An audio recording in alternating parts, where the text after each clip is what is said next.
Giving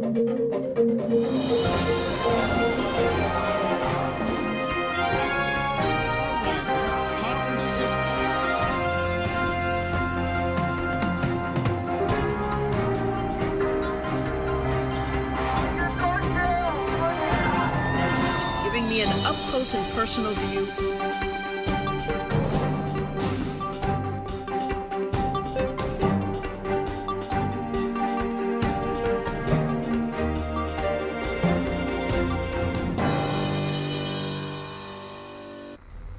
Hello, everyone, and welcome to the JoAnne Powell Show. I am JoAnne. We're coming to you from the World Center of Broadcast Media, WCOBM.TV, Hollywood.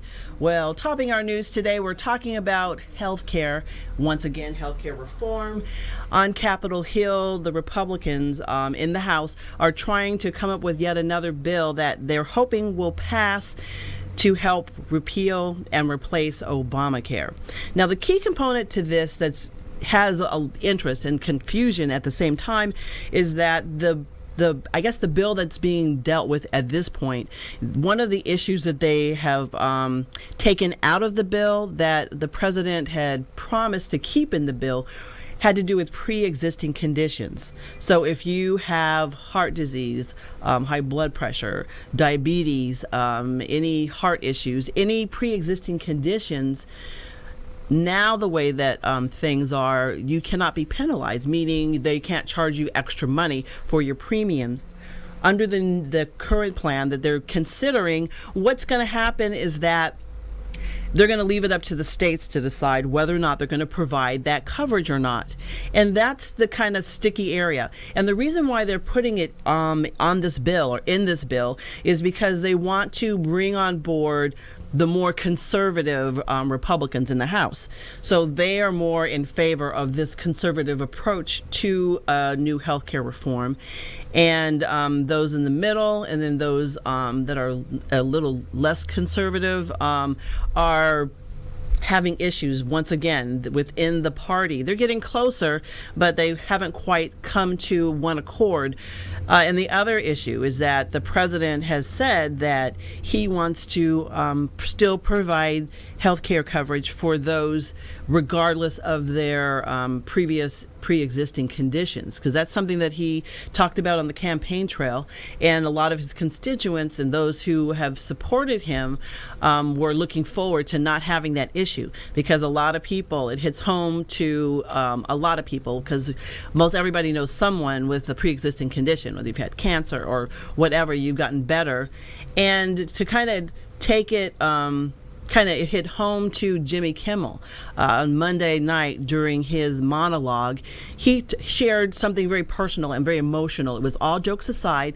He talked about the near-death experience of his young newborn son and his issue with his heart. Take a look and listen.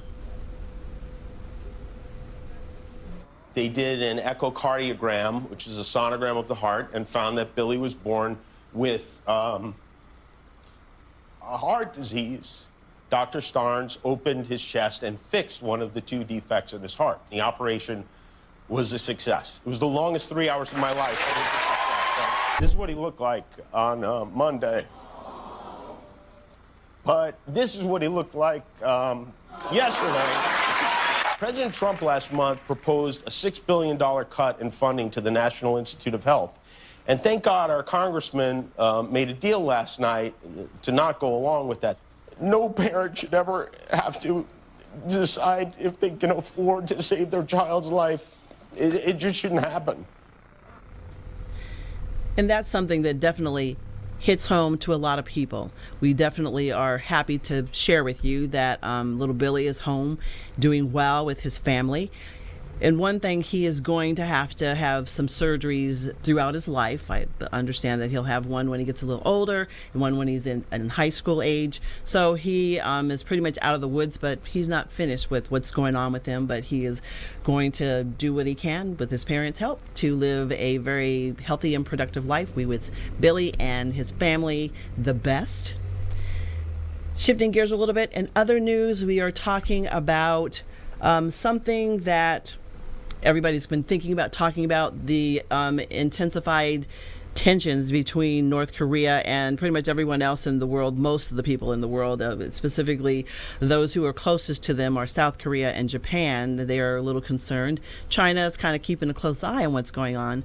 And President Trump has actually invited North Korea's leader to come to the White House. Now, this is something that has not been done before. It's not the diplomatic protocol for a sitting U.S. president to meet with a North Korean leader. That has some of those within the Republican Party very uncomfortable. Take a look and listen. President Trump has this warning about North Korea. So nobody's safe. We're probably not safe over here. If he gets the long-range missiles, we're not safe either.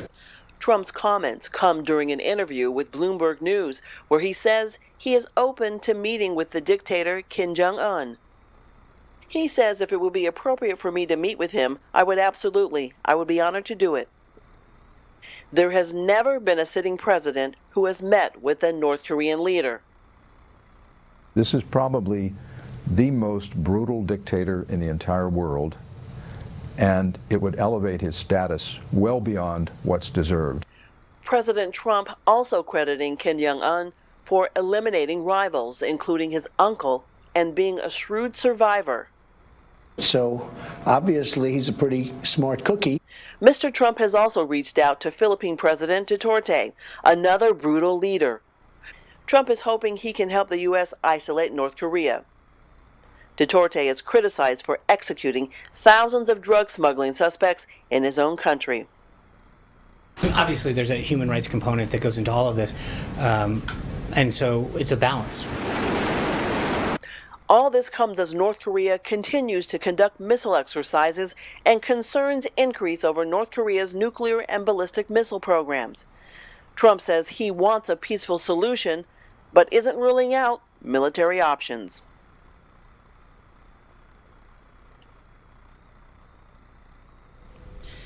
Of course, diplomatic means are something that you want to do. Some are saying instead of having him come to the United States, Korean presidents come to the White House, have another arm, like maybe meet in South Korea or meet in Korea and come to terms with the Secretary of State versus meeting directly with the president.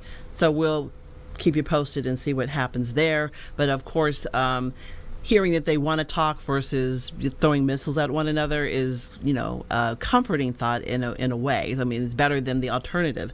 So we'll have to keep an eye on what's happening with that. We'll keep you posted. Well, in other news, in Hollywood, a crisis has been averted. You don't have to worry about watching your favorite shows and movies because the Writers Guild of America and the studios have come up with a 3-year tentative agreement. So that means basically they're not going to be going to the picket line and striking. So they will continue production on your favorite shows and any movies that are in the works. There's a lot of things that are happening. The last time that it was 10 years ago that they had a similar issue where they came to the table to talk and the talks didn't go so well. So those writers went on strike, and writers are the foundation of any show. Shows like the Jimmy Kimmel Show or, any shows that you watch, there are writers that are there making those jokes and all the things that you see in the sitcoms. So writers are a key component to what happens in Hollywood. 10 years ago when they had their strike, the city of Los Angeles basically lost quite a bit of money. It was a huge blow to the industry and in California itself. So, they tie hand in hand. I am happy to see that the two sides were able to come together. Some of the issues had to deal with pay and health benefits.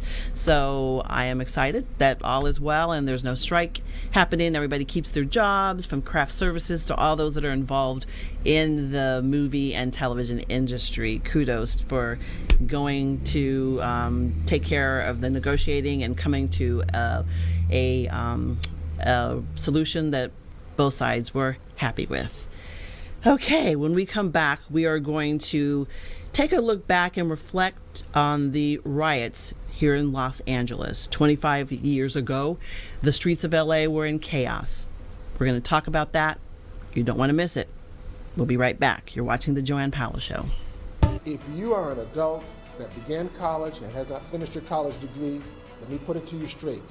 If your lifestyle and your standard of living is not becoming to you, then you should be coming to us, Oakwood University Elite Program.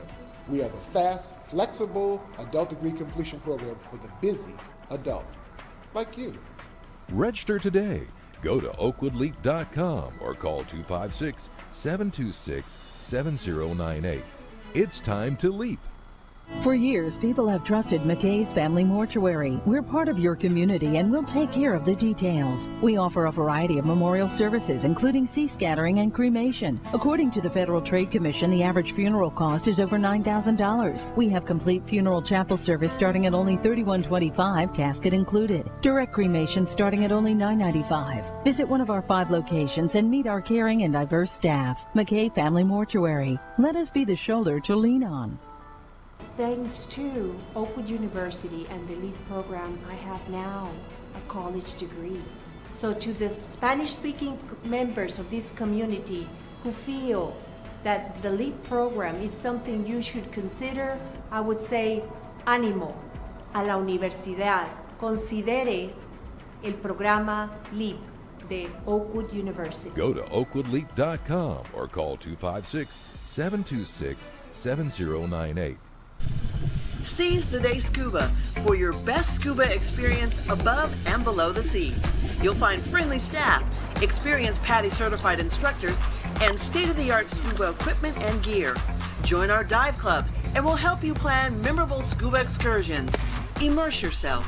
Seize the Day Scuba, serving Southern California. Call 949-220-0500 to create your scuba experience. When I first started into the program, yes, I had doubts. I was really impressed with Oakwood University, with the faculty and the staff and the student body. It was a really good experience, and I would definitely recommend it to anyone who was thinking about going back and finishing their degree. Register today. Go to oakwoodleap.com or call 256-726-7098.